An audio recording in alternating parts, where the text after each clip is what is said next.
Ladies and gentlemen, boys and girls, welcome to the Big 200, episode 200 of the Almadome Auto podcast. What a surreal moment to say those words. Just think back to when first started this thing. I was kind of lost with that podcast in the off season and just spun this sucker up. And God, it's grown so much, man. It's changed my life. Honestly, it's introduced me to so many people across the country, given me so many cool opportunities, made so many amazing friends in so many different states. So thank you guys again. I think Adrian's going to say it better than I. He is not with us today. Unfortunately, he is on a birthday trip to Oaxaca, Mexico, but he did send a voice memo from the beach. I'm going to splice that in post-production in a couple of minutes. But in Adrian's stead, I'm joined by the newest member of the Almadome Audible team, as Mr. CJ Benavides. CJ, thank you for stepping up, for filling in. And absolutely. I don't know, maybe, hitting 200. It's like the start of a new era, bringing you into the fold on a main podcast episode, man. Welcome. Yeah, I'm very honored to be the new blood. I'm very honored. Thank you. Oh yeah, of course. Yeah. If you guys are not Patreon subscribers, you might not recognize CJ's voice. We've had him on a couple of Patreon podcasts. Now he's our new intern at Almadome Audible, student at UTSA. CJ, thanks for all the great work. And again, thanks so much for being here with me today. And let's cut it over to Adrian's voice memo. Adrian had a lot of emotion that he wanted to share and get out about this, the Big 200, about all the big milestones in his life, turning 30. So let Adrian take it away for a couple minutes, and we'll get back to you guys in just a second. Wow, man. 200 episodes. Hard to fathom. Hard to wrap my mind around. It's just an incredible number. 200. Wow. I, of course, got to thank beautiful listeners, subscribers. It still blows my mind that we have an audience when people come up to me and tell me that they listen to the podcast. It's just the most phenomenal thing. When people tell me they listen to every episode and hear our takes and listen to the whole hour and a half of Jared and I talking and rambling, it's such an incredible thing. I can't put into words what you guys mean to me as an audience. Tweeting with you guys, meeting y'all in the parking lots at the UTSA games, hearing the stories, making the stories with you guys. It's truly phenomenal. Big shout out to Lot C, Bird Gang. Big shout out to Lot B and all the homies over there. All the tailgaters, Rowdy Road Grillers, Dos Meeps, everyone, just the best, man. All you guys, just the best. Really getting out there and putting it all on every single week. So much harder of a job than what Jared and I have to do talking about the games. I really, really appreciate all you guys for throwing those tailgates and making the Almadome a home for us and for all of UTSA fans and, hell, even our visiting opponents as well. Really, really special. I can't thank the listeners and the audience and the subscribers enough. Really, man. 200 episodes. I just turned 30 years old. A lot of milestones occurring in my life right now. I'm here in Oaxaca, Mexico, Puerto Escondido, the hidden port, surf capital of Mexico. And it's just incredible, man. Unfortunately, I'm not able to be live with Jared on this episode. But while I'm here in Oaxaca, I've been drinking a lot of mezcal and I've been drinking a lot of Victoria beer. Shout out to Victoria. Shout out to the man, the maestro, the genius, the legend, Mr. UTSA football coverage, Jared Kalmus, the absolute GOAT. He really is the mastermind behind absolutely everything that we do at Almadome Audible. He's spearheaded this, been podcasting UTSA football since 2011. And I just feel so fortunate to be allowed to go on this ride with him. He really, man, Jared Bear does absolutely everything. And he's just a phenomenal inspiration to myself when it comes to being proud of the product that you put out there and making sure it's a damn good product. And I just try to be a good Robin to Batman, to Jared. I just try to be a good Robin for him, man. And really, really, the absolute GOAT. I can't thank Jared enough for allowing me to be on this ride with him and taking a kid that was writing for the Paisano and allowing him to pursue his dream on the side, covering UTSA. It's really, really special, man. So Jared, thank you. I love you, buddy. To the audience, thank you. I love each and every single one of you guys that listen to the podcast.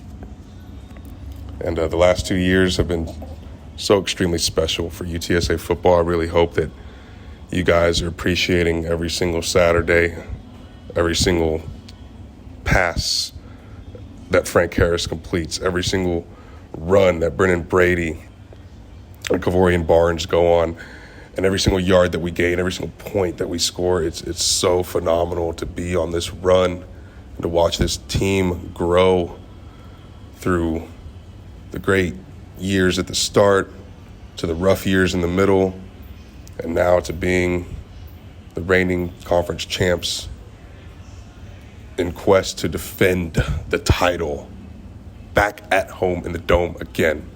It's extremely special, man, and I really hope every single one of our audience members really appreciates just how fantastic this ride has been. And on that note, how about beating those bum-ass Bulldogs one final time? Sayonara, suckers. We will not see you on the other side. 51-7. Are you kidding me? Jeff Traylor and the boys running it up on those bums from Ruston. Send them back to Bustin, Ruston, dude. Jeez Louise. Incredible performance, incredible feat. Kavorian Barnes is an absolute monster. Felt so good to really just rail these dudes on our way out. Just phenomenal, man. I know Jared and Clayton are going to bring you guys one hell of a recap. I'm sorry I can't be out there recapping it with them. But there's my immediate takeaway is hell yeah. Won't see you later, losers. Ha! La Tech. So, thank you for 200, guys. We hope to bring you guys 2,000 more. And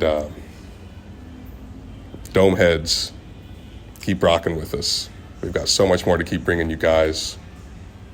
Merch store is going to get here. And, man, big shout out to Jared Kalmus, bro. The goddamn GOAT. All right, Adrian, if you're listening, thank you. Couldn't have said it better myself, man. So beautiful, so passionate. Excited to have you back next week for 201 as we go for 300, I guess, in a couple of years.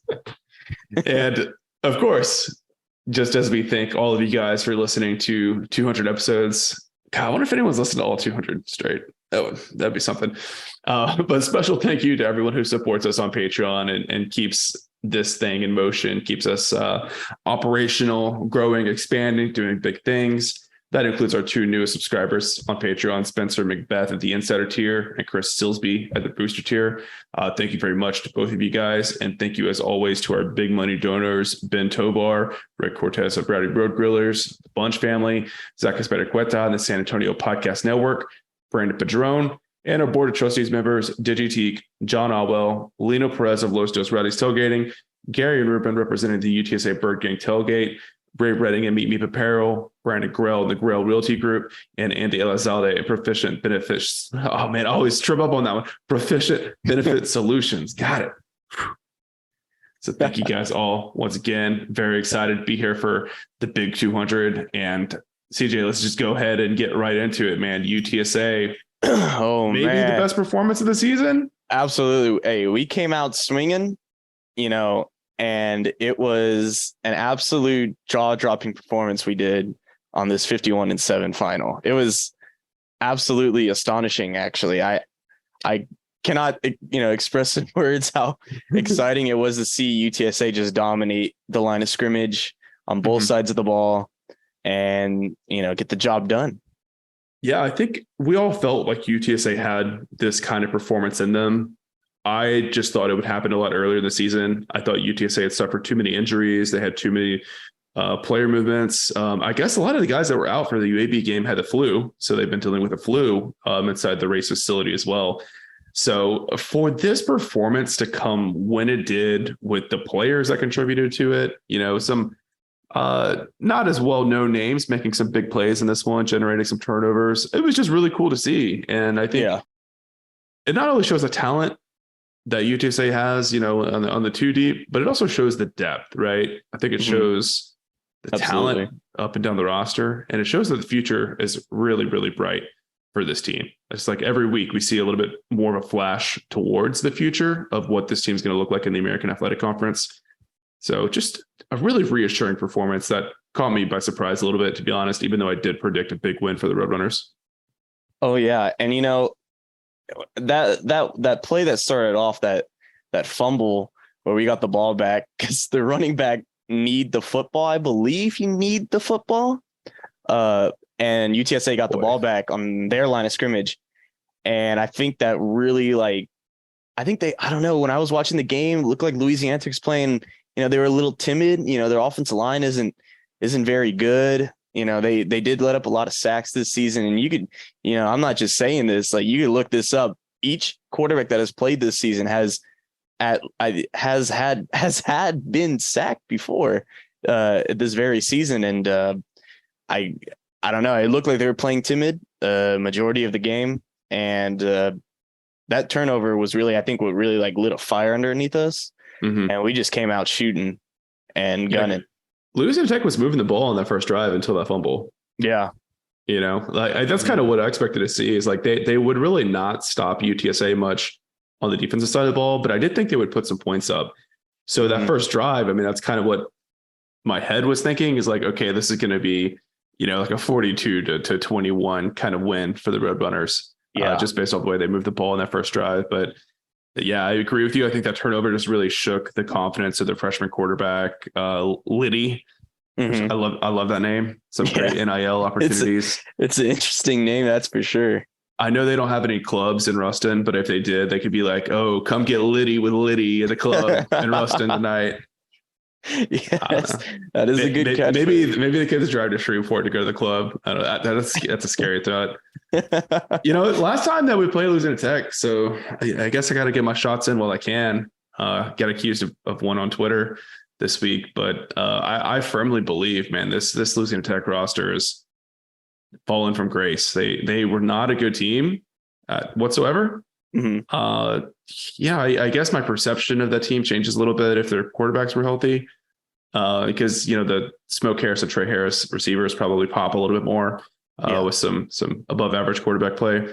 But boy, did that team look absolutely nothing like the Louisiana Tech program that just dominated UTSA for so many years throughout UTSA's time in Conference USA. It's, I still kind of had to pinch myself thinking back to some of the huge blowouts that UTSA was on the receiving end of, from 2013 to I guess 2017 or 2018 or something like that. And it's just been a complete reversal of these two programs' fortunes, not only on the field, but also off the field. Obviously with UTSA moving on to the American Athletic Conference and all the benefit that comes with that. But, in a lot of ways, this game was about a lot more than just the score or the scoreboard at the end of regulation. I think it also had some symbolic effect of, UTSA kind of surpassing Louisiana Tech and passing of the torch, if you will, as a regional G5 power.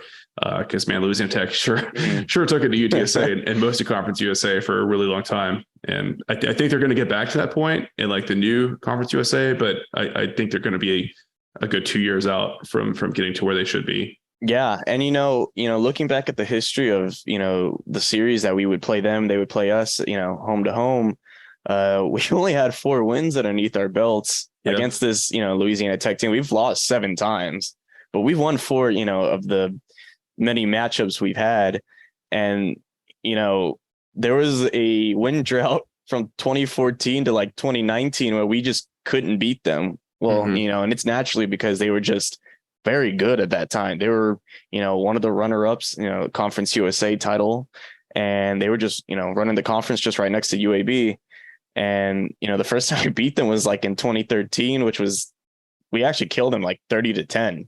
And then ever since then, there was a drought until 2020. Then we beat them 27-26. 2021, we beat them badly 45-16. And then now we beat them even worse 51-7 in 2022. And so I think this sets a good precedent of how far this program has come and how like we are triumphing teams that we used to get slapped around by, and that we are no longer that team that's going to be slapped around anymore. We're progressively growing in this conference, and since it will be our last time as of now, as a conference game, and because we'll be going to the American Conference, of course. I think this sets a really good tone as far as the game for the next week, and for practice, how hard we're going to be hitting in practice. It sets a really good precedent on the team.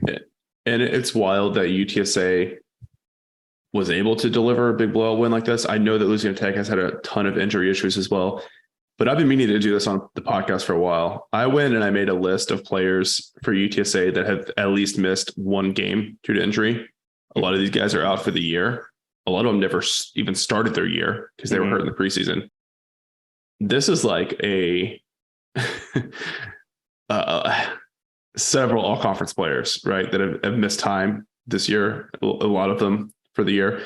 Jalen Lott, Kadrick Cobbs, DeAnthony Lewis, Payne Hibbert, Mekhi Hart, Demetrius Allen, JT Clark, Rashad Wisdom, Traylon Smith, Ernesto Almaraz, Terrell Haynes, Vinley Tadafu, Brandon Matterson, Drew Prox, Dadrian Taylor, Joe Evans, Zach Causey, Kelechi Nwachukwu. All of these guys had missed at least one game with injury. A lot of them had missed 3-4 games.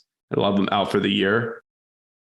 I mean, there are so many legitimate all conference level talent players in that list that I just ran through. And UTSA is still winning 51-7 against a program that used to control this conference. They used to be a favorite perennially to play the conference championship game. And it's honestly a surreal feeling, as someone that's sat through the worst years of this program's time, to see that just completely monumental shift in UTSA's direction is really astounding. Yeah. And, our players played very well, especially, Frank, he put up some passing yards.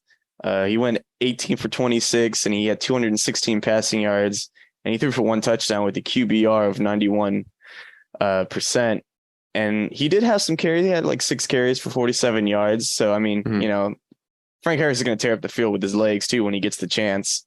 But this was not a normal Frank Harris game. In fact, we ran the ball more than I think I remember ever us running the football in this game.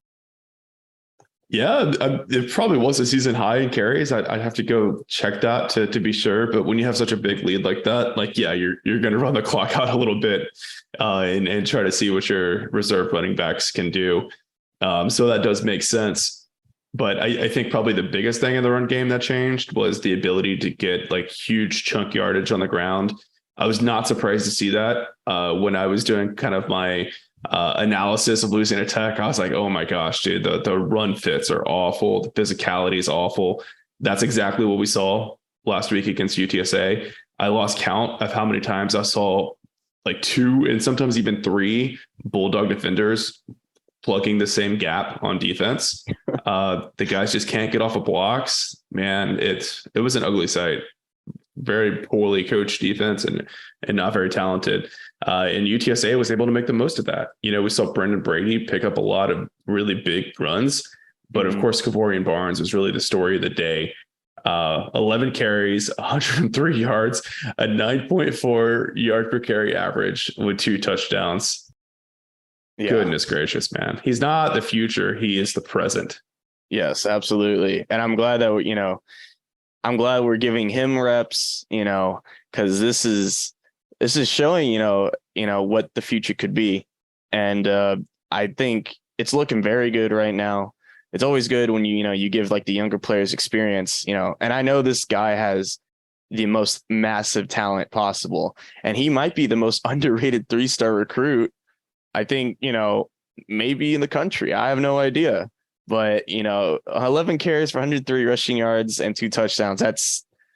That's almost a video game like. It really is, yeah. And you only get players like that every once in a while, and I don't, and Brendan Brady, he got a lot less carries, again, and I could probably understand why. This game was a runaway, man. I mean, you want players getting in, you want them playing, you want them, getting the experience of what it's like being on the field with, like hundreds of thousands of people screaming, and it's great to see what our future will be, because I have no idea if Frank's going to be staying. I have no idea.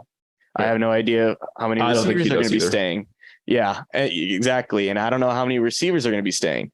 But what I do know is that Kavorian Barnes will be here. And I do know that he has massive talent, and he can carry, I'm sure, massive weight. No problem at all, either weight room and, metaphorically. Yeah, it's crazy because he's not a big guy, but he's so thick through his lower body that he plays like he's 230 pounds, Yeah. I mean, it's really impressive the way he's able to run through contact, but also around contact. If you think back to his second touchdown, play call was inside zone, nothing there in the middle. He just runs outside, just outruns a linebacker like it was nothing, man. It was really, really impressive. Yeah. And, he wasn't the only running back tearing it up. Brendan Brady, I mean, he had 8 carries for 53 rushing yards with a 6.6 carry average and 2 touchdowns. And even add on top of that, he had 2 catches for 15 receiving yards. I mean, he could do it. He's a pretty dual threat running back here. I mean, he could do, just as good as damage as anybody on our depth chart and a running back room, I feel like. And, he was just tearing it up, doing Brendan Brady things, And hell, man, we got to give flowers to walk on Justin Rodriguez as well, man. Yes, shout out to my boy. Yes, absolutely. I have made multiple mentions, in kind of like spring game breakdowns and stuff like that. I'm like, keep an eye on Justin Rodriguez. This guy's a player, man. He is a really, really good running back. Obviously he's very much on the smaller side of the spectrum for running back, even smaller than Kavorian Barnes by a large measure. But he has really good vision. I think he's got good balance. He's very speedy. He reminds me a lot of Brandon Armstrong, OG, original 11 UTSA running back, right? Like little 5'7" guy, can slip through the hole, really explosive. I don't know how much more of the field Justin Rodriguez is going to see this year or in the future, but he proved that he's worthy of being on that field with Division I players. And it was so cool to see him not only get into the end zone for his first touchdown of his career, but also to see him get carried on the shoulders of his teammates following this. It was a very special moment. Shout out to our guy, Chase Otero, Patreon subscriber, for catching some incredible shots of J-Rod getting in the end zone and celebrating with his teammates. I'm sure he's going to cherish that moment for a really, really long time. Hopefully he goes on and has like some crazy career at UTSA, and that's just like the first step. But I think go ahead. Oh, I was gonna say, I think no matter what happens the rest of his time at UTSA, I think he can look back on that and know that he made the right decision and deciding to stay home and walk on at UTSA. Yeah, and the crazy part is he's a walk-on. I mean, I know in a game like this, scoring this much, you're gonna have players playing that don't normally be playing, normal amount as a starter would. But Justin Rodriguez, he's a hometown boy. He's from San Antonio. He played at Johnson High School, just 30 minutes away from UTSA's campus, and so it's really cool to see hometown boy score a touchdown in the Alamo Dome in a city he grew up in. And, it's great to see because, it's something you dream about, and not everybody gets to do their dreams of, college football. And I'm glad to see that, he's done his road to glory, and I hope he's, cherishing every moment he's doing, because this is awesome. It's awesome to see. Was blowing up on Saturday. I'll also point out that another reminder of, even with UTSA and Incarnate Word both playing Division I football now in San Antonio, there's still so much talent in this city that flies under the radar that does not get recruited. Absolutely. You can't tell me, you can't watch J-Rod run in that fourth quarter and tell me that guy couldn't be a scholarship running back somewhere. Yeah, absolutely. I mean, could he be a starter at a G5 school? Probably not, but he can step in and give you quality snaps, no doubt. And I feel very certain he could be a really good player at the FCS level. So, yes, just a reminder that, UTSA can get guys to walk on locally in San Antonio that could be competitive with scholarship players and a lot of programs. Yeah. And, our running backs tore up the field, and, there was not much, there was passing going on, but there wasn't as much as you would see, from Frank to, Joshua and Tyge and Zakari. And, Joshua was like the main receiver of the game. Really had 7 catches for 81 receiving yards, and he had a TD to his name.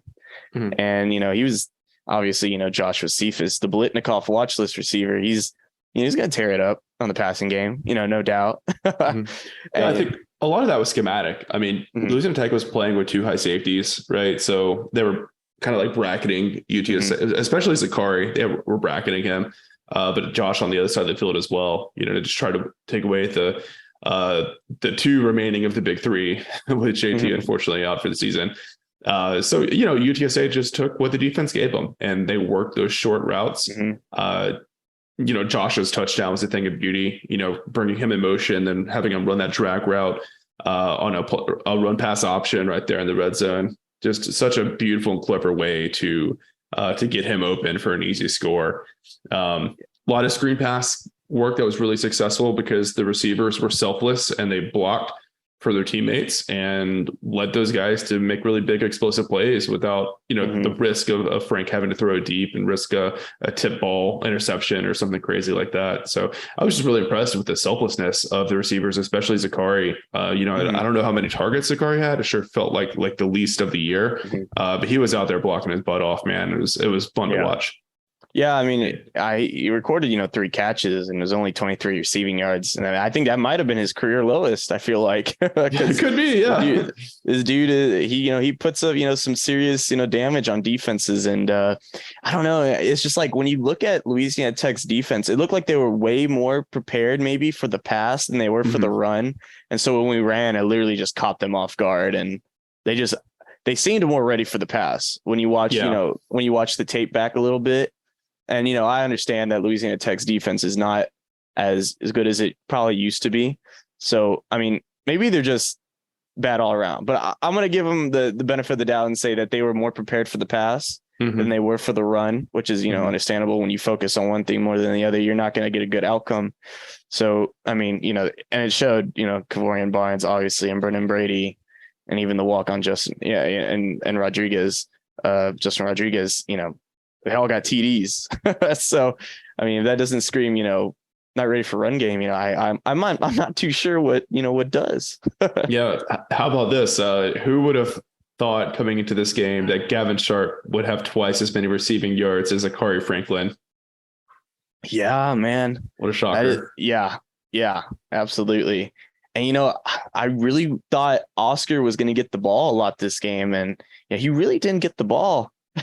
he really, but he did very well, in run blocking and doing his job.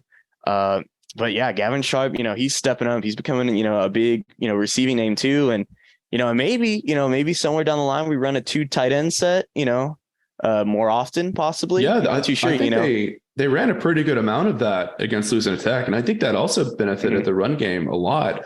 Not only did it give more blockers right to attack the edge for UTSA, but I think it also kind of spread that defense out a little bit where their outside linebackers were having to line up a little bit further away from the interior gaps than maybe they would originally plan for or had wanted to. So I think that just gave some extra space for the running backs to operate, running that inside zone play that they do so well. Yeah. And, it showed, that UTSA was prepared and ready to take on this team. It was just, probably to them, it was probably, just, taking care of business like they always do, and it really showed that night.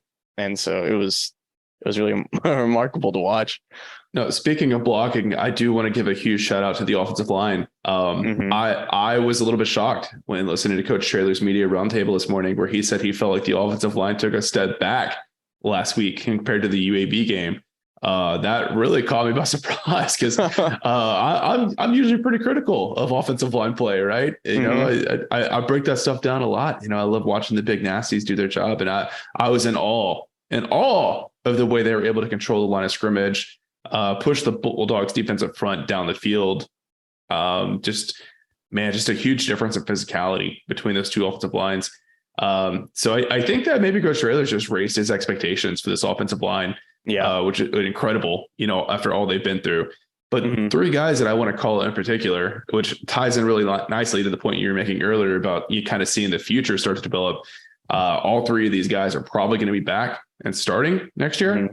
Ernesto Almaraz, a right tackle. I think you probably start the center next year with Alvito Maka moving on, most likely going to the NFL. Walker Beatty, our favorite defensive tackle turned starting left tackle. Incredible game from him.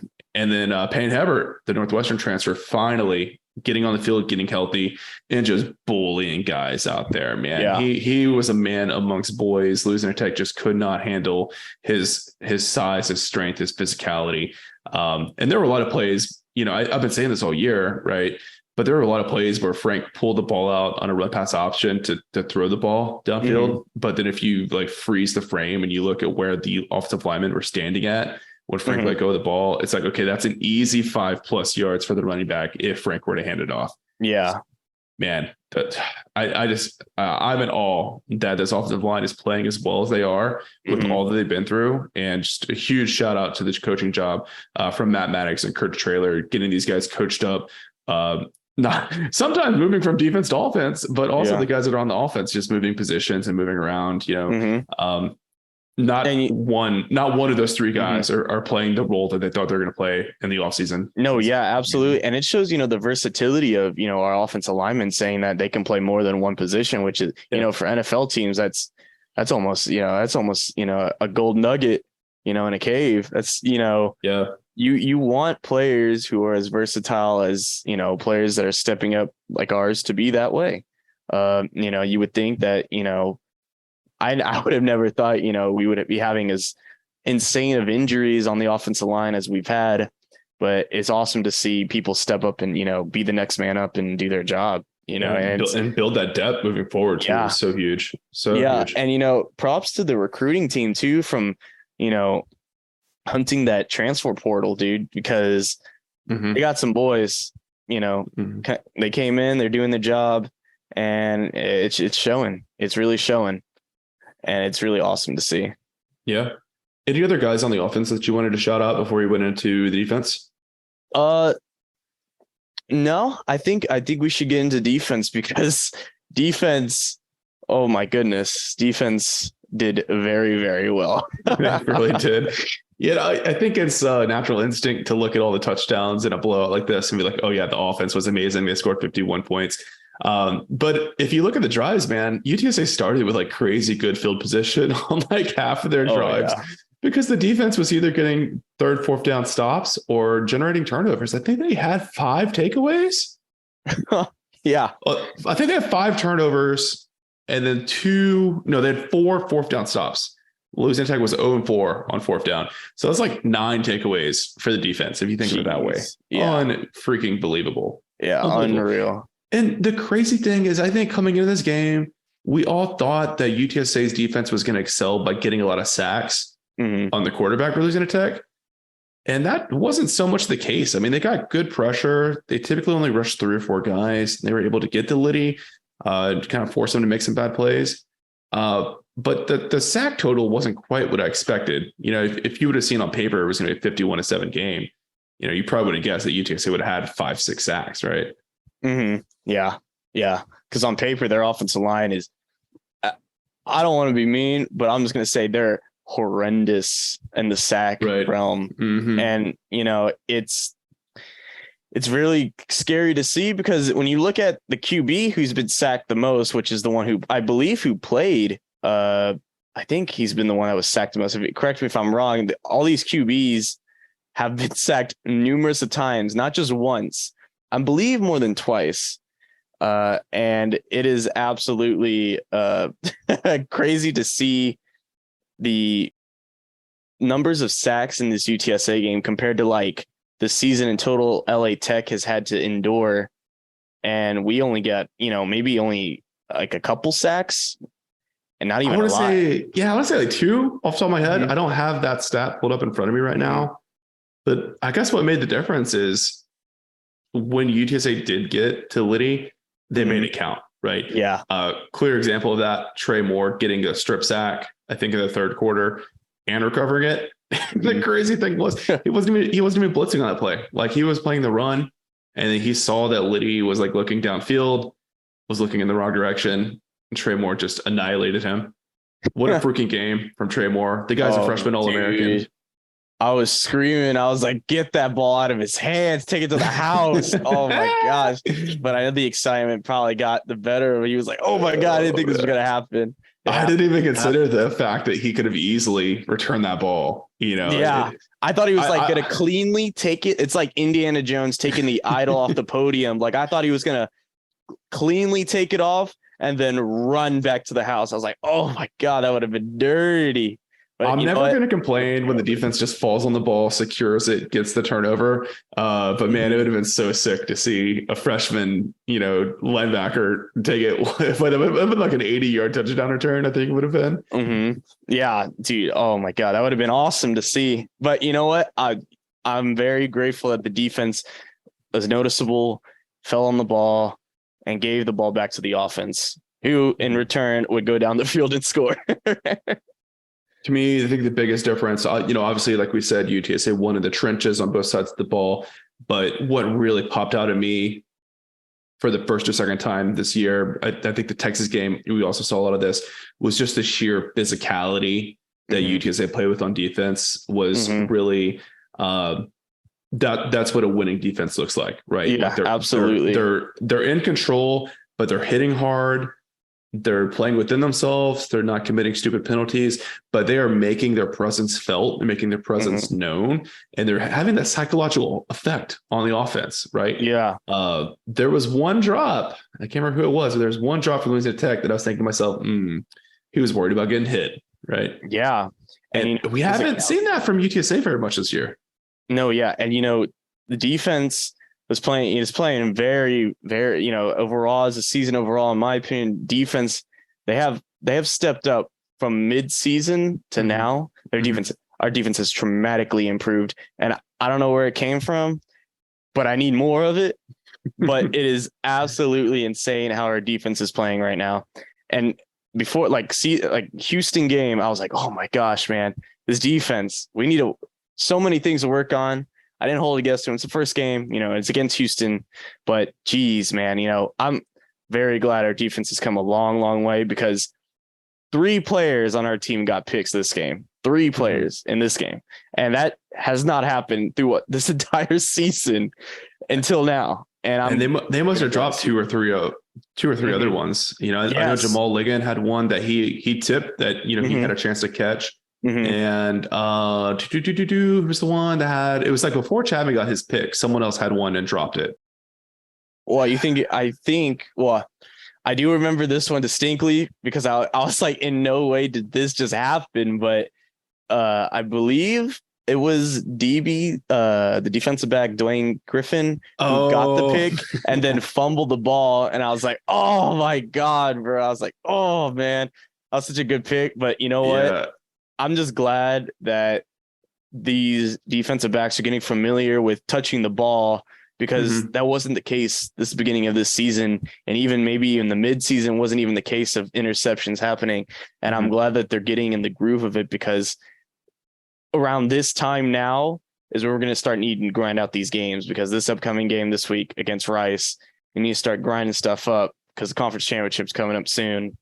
And there is no need to let off the reins and press on the brakes because it has to be all gas and no brakes at this point in time. I think when Rashad Wisdom went down for the year, I was really concerned about that back end of the secondary, but they have quietly developed a pretty good amount of depth back there.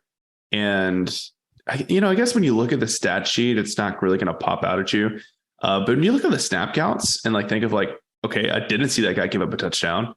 It's pretty encouraging to see guys like Javon Devon, step up and start contributing. I think he's like a redshirt sophomore now. He was a guy who was originally committed to Texas Tech that I had pretty high expectations for at UTSA because he was a turnover machine in high school in Cyprus. So we're starting to see him contribute at that free safety spot. I think Kelechi Nwachukwu is getting better every week. I mean, I think I've been saying that for like 4 or 5 years now. And so he's just becoming a really, really solid player. And I think Clifford Chapman, he still gets lost in coverage way too often, but his positive plays are super impressive, right? Yeah. So he's a physical safety, man. I see him hit, man. Bro. He is not.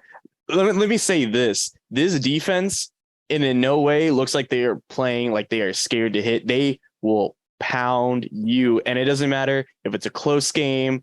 I'm sure it won't even matter if they're losing. They're gonna give you their best every single hit.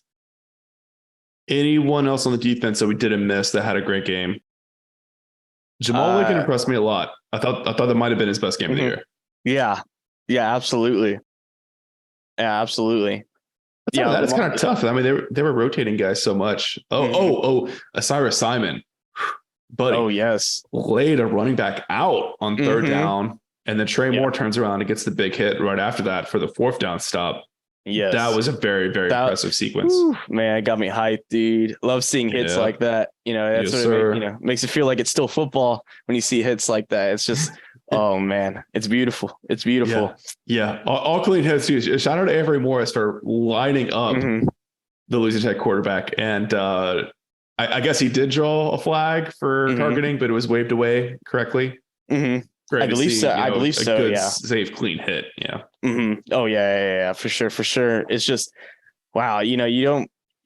It's just. I'm very proud of this defense. We literally. I was very convinced that at one point I didn't know if we were going to improve on defense. We were just going to have to outscore every single team. Yeah. But obviously this week they proved me wrong, and I'm very grateful they proved me wrong because this was a very, very important game. And, because not that it's just conference play, but it's also, we're also getting the last laugh here. This is it. We're not playing them for, I don't know how long, because we're joining the Americans. So I'm really glad we really punched them right in the mouth, and we got the last laugh at the end of the day. And yeah, I'm just glad we got the last laugh. I don't know what else needs to be said in this game. It was a blowout. It's 51-7, like you said. They still lead the series, but the last laugh is ours. We'll get to cherish this win for probably a decade, if not more, until we see the Bulldogs again. Last guy I want to shout out, because we haven't talked about special teams all that much the last couple of weeks. Jared Sackett's playing really, really, really great football as UTSA's place kicker right now. I think he was 3 for 3 kicking into the wind in Birmingham with like a long of 42, and he was 3 of 3 from field goal distance last week as well, including a 46-yarder, perfect 6 of 6 on extra points. And he retook over the kickoff duties and did a great job. He got the ball into the end zone or out of the end zone on almost all of his attempts. And UTSA did give up one long return from Smoke Harris. But I went back and I looked at that one, and that was because Owen Pee Wee kind of over pursued a little bit. He got down the field really, really fast. He was looking to make a big play, just kind of abandoned the lane, right? So not really on Sackett. I think Sackett got the ball deep enough that it should have been fine. So really great work from Sackett. Coach Traylor said that they wanted to give his leg a bit of a rest. So that's why they had Tate Sandell working kickoff duty. Looks like a pretty great decision given the way Jared's kicking it down the stretch. And I'm sure that leg will come in really critical need these next couple of weeks for sure. Yeah, absolutely. And, he might be one of the most, and a handful of players who have improved dramatically than when he was here the first time before he transferred. Then I believe he transferred back from USF, if I'm correct. If I remember correctly, he was a freshman All-American at UTSA. He had a really strong sophomore season, transferred from Arkansas, didn't see the field much, and then he went to USF and lost that job. And came back to UTSA. Yeah, and so he's peaks and valleys in his career for sure. Yeah, and he definitely has improved from the start of the season to now. Now it's looking like every time he's on the field, it's going in. It's going in every time now. That's why every time special teams stuff's on the field, special teams defense, they'd be looking scared. It's gonna go in because this man gets his job done. I think the cobwebs are shooken off of his leg. He was riding the bench a little bit at Fayetteville and in Tampa. I think he's got a swagger back. I think he's got his confidence back. He's back to being that clutch kicker that we knew and loved back in 2017 or whatever it was that he was first in San Antonio. Just a really cool career arc for him. Super, super happy that he made the decision to transfer back home. I actually met his parents in the Birmingham airport. Wonderful people. Very, very kind. That's awesome, man. That's awesome. Yeah. Well, cool. Anything else on Losing Tech, or are we ready to move it on to the Rice preview? I think we're ready to move it on to the Rice pregame. I'm excited for this one. Yeah. Let's hit a quick cumbia break and we'll compose ourselves. We just got 2 more game previews in the regular season. Want to make sure they're great.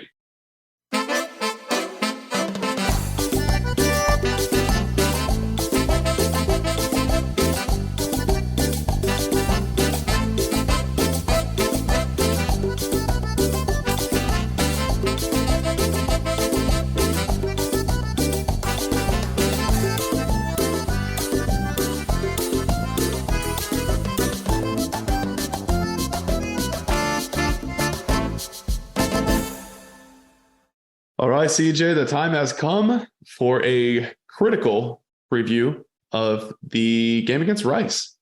UTSA playing for a guaranteed chance to compete in the Conference USA Championship for the second straight year. Rice, on the other hand, playing for their first bowl game since 2015. It's been forever. It's been a minute, that's for sure. Okay, I'm Googling Rice bowl game history. 2014 looks like was the last one. That's been a minute. I was literally in middle school when that was happening. Oh, geez. So, come on. And put that perspective for anybody listening. I am 22 years old. So, oh, dude, I'm laughing. I mean, I've been doing all these renovations on my house, and I loaded up the Rice football website, and there's 3 different ads for floor and decor, like on the Google ads recommended for me. That's funny. Oh, geez. Hey, but you know what? The upside here for Rice, they won that bowl game in 2014. Yeah. In Hawaii. Against Fresno State. Yeah. Well, speaking of Hawaii, the weather in Houston will certainly not be Hawaii nice sunshine weather. It is looking like a miserable weather forecast for the Owls and the Roadrunners this weekend.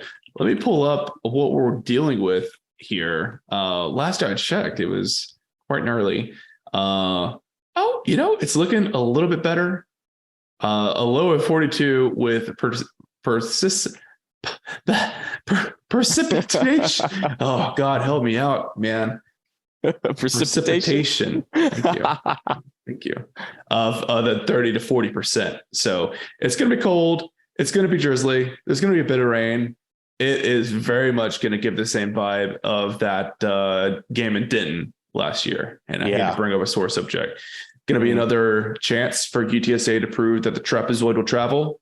If you didn't listen to our UB preview, that was what Adrian and I added on. The triangle toughness was with the 4th angle being embracing the elements. Yes, they certainly did that in Birmingham and some pretty nasty weather.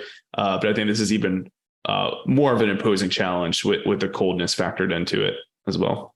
Yeah, absolutely. And, Houston weather gets pretty humid, gets pretty wet. And, just like, meteorologists say, the weather is just absolutely unpredictable, especially in this time of the year. And, this is an exciting game. Rice hasn't been, great in a very long time. We've dominated every matchup since, 2015. Yes, there were close games, but we've won since 2015. Mm-hmm. And, it's looking great. Each win margin is actually, as I look at it, it's close, and then there's like a drop off from in 21. Like every game gets close, but there's like a big point margin that we get to every time we play them. It's actually very interesting.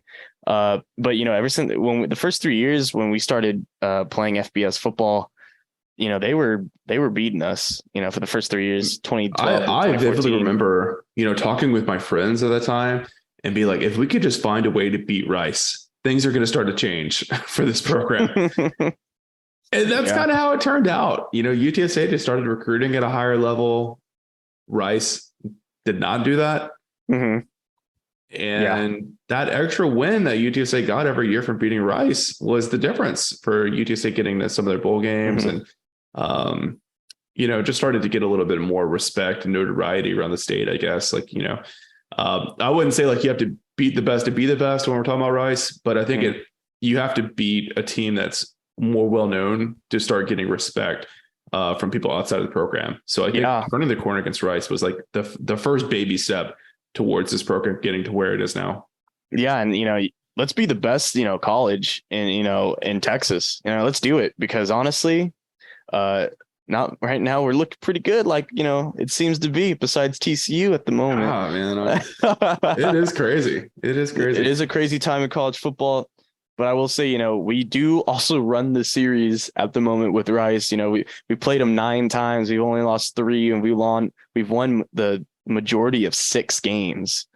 I mean, and the last time we played them, we left them with a goose egg on their heads. Literally beat them 45-0. And so, if it's going to be any time now for Rice, it's got to be now for some type of redemption. And look, it's do or die for Coach Bloomgren in Houston. I mean, he is yet to get this program to a bowl game since they hired him from Stanford. And Rice, I think, feels an obligation to make a big splash heading into the American Athletic Conference. There's been a lot of doubt placed not only on Rice, but also on Mike Oresco and the AAC. Why did you take Rice to join your conference when they haven't been in a bowl game since 2014? So I think, if Bloomgren can't beat UTSA or who do they play after us or North Texas, and he ends the season, improved with 5 wins, but if he ends the season without a bowl game, I think they got to pull the trigger on him, man. Yeah. I think they got to show that they're going to be serious about competing at that Power 6 level. And I think that there's a lot of pressure on Coach Bloomgren right now. No, yeah. I could be wrong about that. No, absolutely. That loss to Charlotte, I think, was really big in determining his future. Look, I'm sure, Bloomgren's great, and, as a coach and as a man, he's great. And I'm sure his players love him to death. But the University of Rice has been very loyal to him for a very long time. He's been there since 2018, and he has not had a winning season till now, if you consider 5-5 a winning season. And I really do. I believe you are right, Jared, when you do say that the season will define if they'll let him stick around for maybe another year, or they're going to let him go. And, this first season, he went 2-11, second season, 3-9, third season, 2 actually, I am reading the wrong stats. Apologies. They actually went 2-11. Second season went 3-9. And then third season, they went 2-3. Oh, that's the COVID season. Sorry. That really threw me off for a second. Yeah, they did not play the full season that year. Yeah. I really threw me off. And then second season, and then fourth season, they went 4-8. And then right now they are 5-5. And, I understand, Rice is a very prestigious school. And I would assume, as a prestigious school, you would want a prestigious football team. And I feel like if they do not win, if they don't end up going to a bowl game, they will go a different direction to find that prestigious football program that they're trying to get to. It's really tough because for the longest time, I've been saying if Bloomgren can find a quarterback and keep him healthy, they're going to turn the corner. And for a while, it really looked like that was happening this year. They beat Louisiana Lafayette 33-21. I know ULL got gutted in the transfer portal. All their coaches left, yada, yada, yada. But they were still favored to repeat as a Sun Belt West champion. Rice knocked them off by 12 points. They then turn around and lose to Houston by just a touchdown, and then follow that up with a win against UAB. So I'm sitting here and I'm like, oh my God, is Rice going to compete for conference championship this year? At the time, that didn't feel outlandish. It really didn't. Really didn't. It was really strange. And that was all because of the play of TJ McMahon at quarterback. I was like, oh my God, finally they have a guy who's serviceable at quarterback that is going to play 12 games for him this year. If you look back at if you look back at Bloomberg's career at Rice, I mean, he's playing like 3 or 4 quarterbacks a year just due to injury and rotation and guys flaming out or whatever. So I really thought that, with McMahon under center, he already has like over 2,000 passing yards this year. He's putting together a pretty good little season. I thought that was going to be what was going to get Rice to a bowl game. And it's got it pretty close. I don't think that they're going to win against UTSA or North Texas, but it got them pretty close. But I think it just goes to show that there's more here than just quarterback play. I mean, that's been the main issue that's plagued the Owls through Bloomgren's tenure. But I guess, throwing 14 interceptions certainly doesn't help either from TJ McMahon. So I guess they needed more than just a reliable starter to show up each Saturday, right? You also got to take care of the football. And I do remember last year playing, UTSA playing Rice. Correct me if I'm wrong too. If Luke McCaffrey was taking snaps at QB before he was moved to receiver, and I think that was probably one of the wildest decisions because, in my opinion, that guy had no business playing QB. Right. But I do understand this man is extremely fast because I do also know that he is a family member of a very prestigious football family, with his father being Ed McCaffrey, a Hall of Fame receiver for the NFL, and his brother being Christian McCaffrey, the current running back for the 49ers. And, I think that change really helped them with the 5-5 record for sure. Luke McCaffrey, I have no idea if he's a clutch receiver as you would assume with his name he would be. But it's very interesting to see Rice's situation right now, considering that they are in a very interesting situation, which not many other Conference USA teams are at the moment. Yeah, I mean, I think McCaffrey's adjusted really well to moving to wide receiver. I mean, in all honesty, it's probably where he should have been even back when he was at Nebraska. I think is where he started his college career at. He just brings a lot of dynamicism to that offense that they haven't really had. Just like pure speed on the underneath routes where he can take, just a little out route, a little dump pass, and he can make a guy miss and take it to the house, right? Like Rice has not had that in a very long time. They've had some good deep threats, but they haven't had that speed guy that can just really torment an offense by their ability to make something out of nothing, right? So you pair up Luke McCaffrey working underneath and on those short routes with Bradley Rosner, a guy who I think has been injured the past 3 seasons on and off. Like he hasn't had a fully healthy season since he was a freshman, I think it was. That guy is like nearly uncoverable on his deep routes. He had a super, super, super clutch touchdown reception. And, what game was that? Already took the schedule off. What game did they win in overtime recently? Was that Louisiana Tech? I think it was. Yeah, I think that was the Louisiana Tech game that he caught a pass to send it overtime. If I remember correctly. And like that ball was right on the money. Just a really great catch from Rosner. He's averaging a freakish 20.94 yard per catch average. Just absurd. Long reception of 78 on the year, 66 for McCaffrey. Those guys combined for 14 touchdowns, an average over 130 yards per game between the two of them. Yeah. And, it seems like they're struggling with the same things other Conference USA teams are struggling with, which is the small things at the moment. Yeah. It seems, the small things lead up to big picture things. And I think that's what they're struggling with the most. And it's probably why they don't have more than 5 wins at the moment, is because they just can't get the small things together. And, it's like I said before, it's a really interesting situation. McCaffrey, I do remember seeing McCaffrey transfer from Nebraska to Rice. And I was thinking in my head, I was like, wow, if he's, if he's who he is, he should be tearing up. He should be tearing it up, Conference USA.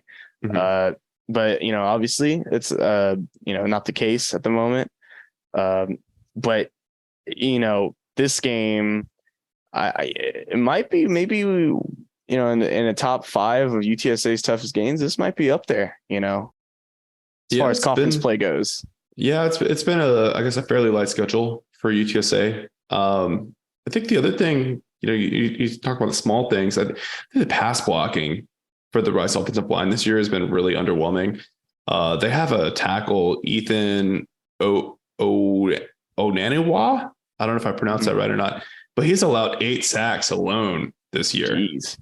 I mean, you'll have seasons where an entire offensive line will only give up 8 sacks. Yeah. One guy to have given up 8 sacks through what is it, like week 12 of the season, or week 11. It's pretty pitiful, to be honest, right? And McManus just not getting a ton of time in the pocket. He's getting harassed back there a lot. So I think when you look at his 14 interceptions, I'm sure if you were to go back and trace that back and watch it on film, I'm sure a lot of those were probably caused by, either pressure on that play or pressure on previous plays that caused him to speed up his progressions a little bit more than he's probably comfortable with, or having to move outside the pocket a bit. But look, when you look at the Pro Football Focus pass blocking grades for this offensive line, it's not pretty. Yeah, we'll see what Trey Moore can do this week. No, yeah, that's what would be interesting the most, is seeing how our much improved defense will be playing this very wild card of an offense where it seems like, I guess you could say, they're playing their best football to their limits and maybe even their worst football. Week in and week out. Yeah. You never know what you're going to get with these guys. So I'm sure the boys are, they're in the film room, they're studying, they're watching, and I'm sure, Trailer's showing them where they're their worst and where they're probably their best. And, it'll just be a game I feel like they're just going to have to grind out. And I also wouldn't be surprised if they will have to outscore this team, because this is a big game for them. They are trying to destroy our season, our conference play season as well. And, we have a target on our heads. They do not. They have essentially, in a certain way, I know they need 6 wins to make a bowl game, but in a way, they don't have anything to lose. So why not go all out on us? Yeah, they're going to empty the playbook for sure. There's no doubt about that. I think we didn't really talk about the rushing game all that much. Kind of an interesting dynamic between their top 3 running backs. The guy who has the most carries this year, Ari Broussard, you might remember him from the UTSA Rice game last year. He's rushing for just 2.8 yards per carry, but 9 touchdowns on the year. But then there are 2 running backs, Cameron Montgomery and Juma Otoviano, that are running for over 6 yards per carry. So how those guys have less carries than Broussard, I don't know. I'm no mathematician. Seems weird to me. I'm not going to lie to you and say that I've watched every single Rice game and I understand the decisions that they're making, but that really caught my eye. I feel like it's really rare to see the back with the most carries be so much less efficient than 2 other backs that are kind of in that rotation. Strange. Yeah, I'm gonna need to be in that running back room. I'm gonna need to see the decisions being made, because that's I would be, in NFL terms, numbers like that, a dude would be starting with numbers like that. And I don't know, maybe is Ari a goal line running back? That's what it's kind of sounding like. He's a big guy. Yeah. I mean, he's like 6 foot, 215. Okay. Yeah. So, I'm sure they're, just throwing him at the, like a battering ram at the defense on 3rd and short, 4th and short. But, he has 91 carries this year, so it's not like he's only getting the ball in short down situations. No, yeah, absolutely. And, that's a very interesting situation you just brought up. That's very, wow. It actually surprises me a lot. Well, and then the other thing too is you look at Otoviano and Montgomery, like they're playing so well. They're over 6 yards per carry each. They've got a pretty good number of yards. They only have 1 combined touchdown between the 2 of them. Oh my gosh, man. It's weird. That's wow. Okay. That's an interesting situation Rice has found themselves in. Yeah. I was listening to the At the Roost podcast. Our buddies that do a fantastic job covering the Owls. And I think that they talked about that on their podcast after the Charlotte loss. And Matt's a pretty, pretty even keel guy. And he was kind of let the coaching staff have it a little bit and talking about, the choice of like who's getting carries for the running back room. Yeah, it's just, I don't know. It's just strange. I don't know if I've ever seen anything quite like that before. Yeah. I mean, that sounds like but I know North Texas, they funnel their running backs in. They don't have like, I don't think they have this problem. That's the thing is like, UAB, Dwayne McBride is the man. They know he's the man, right? And North Texas, they have running backs and they funnel them in because of the stamina. I'm sure, they want fresh legs every time. But this situation's very interesting. Yeah, well, we'll see if that strategy changes at all against UTSA this week. But I did want to call it out because I thought that was highly interesting. Yeah, it is. To move over to the defense a little bit, there's a lot more pieces here. Mm-hmm. The results don't always match, I think, like the individual talent levels of a lot of these guys. So I don't know if it's like schematic or what, but there's some good players on this defense, man. And then you look and you see, they gave a 45 to Western Kentucky last week. They gave a 56 to Charlotte, 41 Louisiana Tech. Yeah, I don't know. I feel like the talent on this defense should have better results than that. You look at the defensive front, you got three really nasty guys there. Akena Inachukwu, Trey Schumann, DeBraylon Carroll. All those guys are, man, like honorable mention all conference type of players, right? They've got a pretty good number of sacks, tackle for loss across the three of them. I know DeBraylon Carroll is coming off an injury, so I think he's maybe a little bit slower than he was in previous years, but still a really, really good player. Some good pieces of the secondary. Gabriel Taylor is, I think, one of the better safeties in this conference, to be honest with you. Really, really, really, really good player. And then you got some other good pieces in the secondary as well. George Nyqual is a playmaker for them. He's got a knack for knocking the ball out, turnover machine. Sean Fresh, pretty good cornerback for them. Yeah. Good player, good local player out of the Houston area. I don't know what is not ticking for these guys. I mean, they have played good defense in some games this year, but same with the offense, it's just inconsistency. And I just don't really understand it. Yeah. And, I think it's like, the thing we said before, it's the small things that lead to the big pictures. And I think it's the problem is the small things is what they're not getting right. And I don't know. I mean, it sounds like this team should be at least having 6 wins already. But clearly they're having a problem somewhere along the lines that there's a problem somewhere. And I don't know. It's an interesting situation they're in. Yeah, definitely check out either his podcasts, get more insight. They do, like I said earlier, they just do an incredible job covering that team. So it'd be interesting to hear what they have to say this week heading into this game. Some other players to call out. They have 2 linebackers that have played pretty solid. Myron Morrison and Chris Conti, both guys with a ton of tackles on the year. But I think that's probably where UTSA is going to attack the most on offense, because I think they're going to try to get those guys to have to cover. They're going to use that run pass option game to put those guys in tough situations where they have to be in the perfect place. Yep. I think that's probably UTSA's path to victory, right? Is attacking that middle of the field and making those guys have to think a lot. Oh yeah. They're going to make them run all over the field, sideline to sideline football, from passing to running. Yeah. And now that they know that we're probably going to be running the ball too, just as much or maybe even more than passing.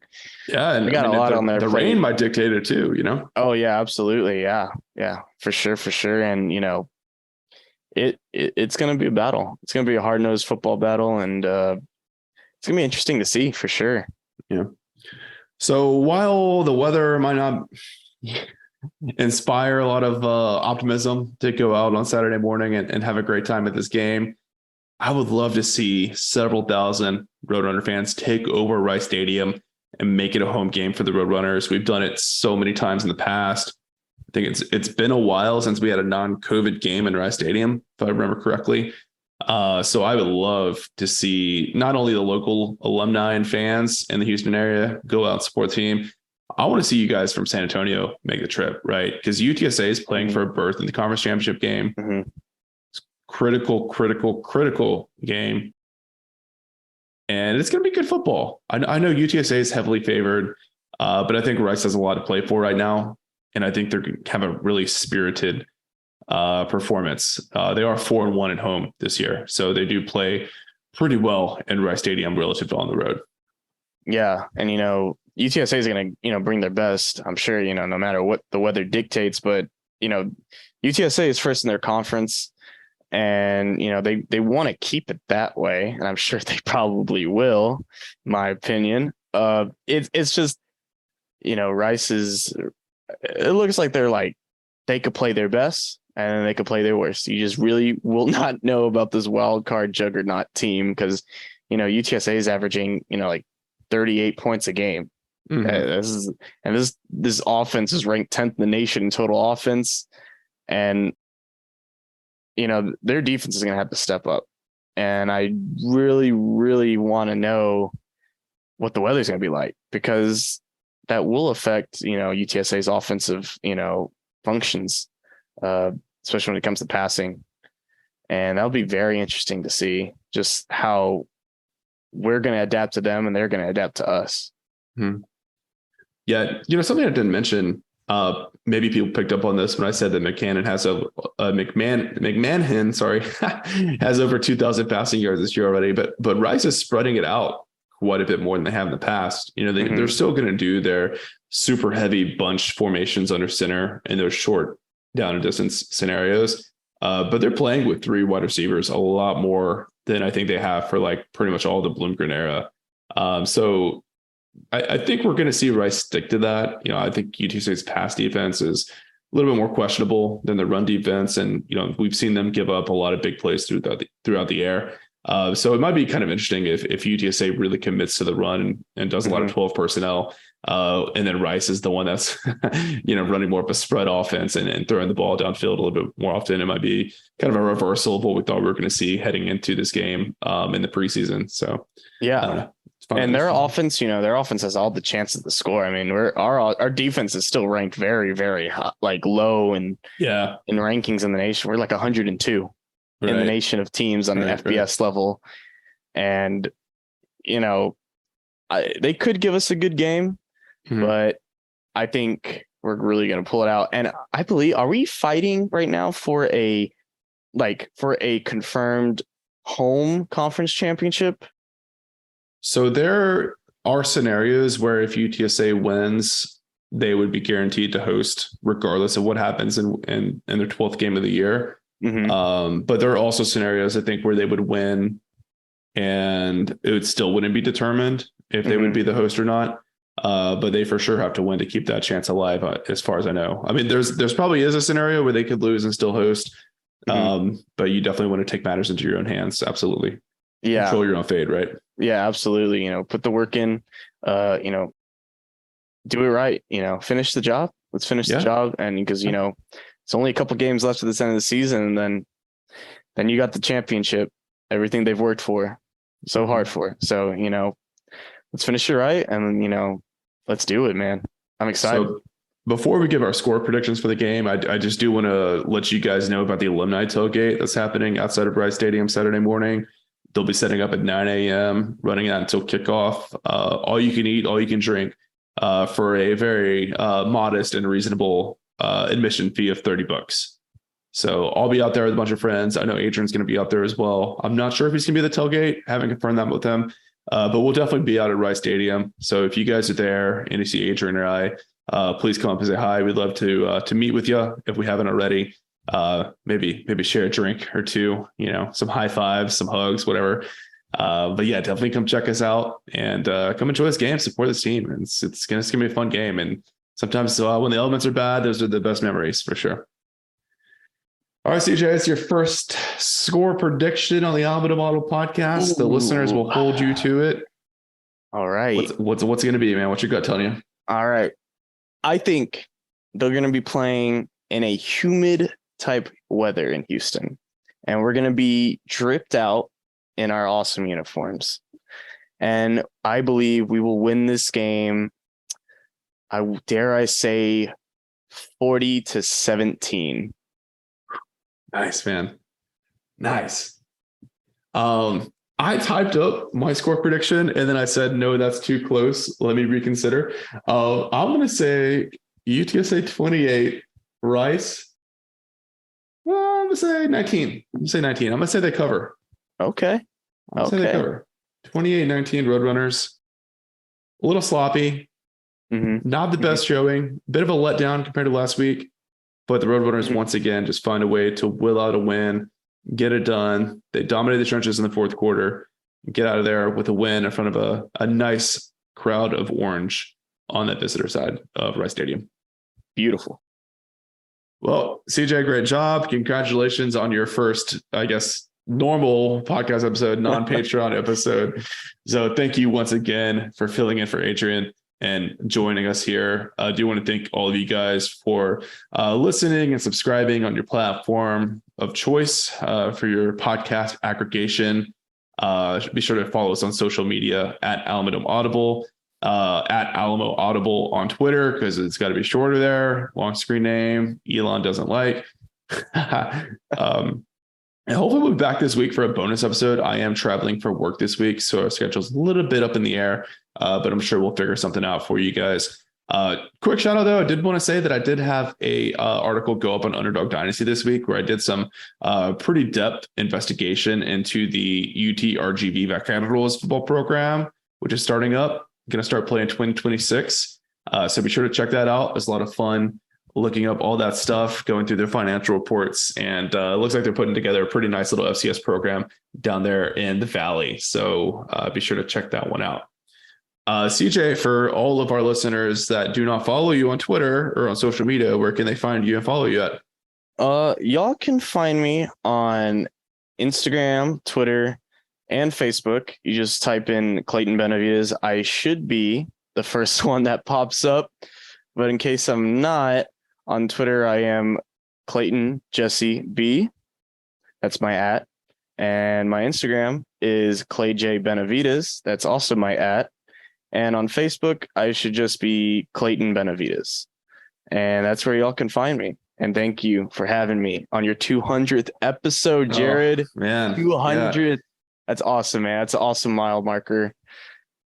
Beautiful. I had like one or two people tweeted me that they liked the Domehead name for our listeners. So I guess that's a resounding response that you guys are down with getting called Domeheads. So shout out to the Domeheads. You should go show CJ some love on social media. Wish Adrian a happy birthday if you haven't already. And yeah, we'll see you guys back for episode 201. Thank you so much for getting us to this point. It's really phenomenal. Hard to believe. And hopefully here's to 204. So thank you guys. Thank you guys so much.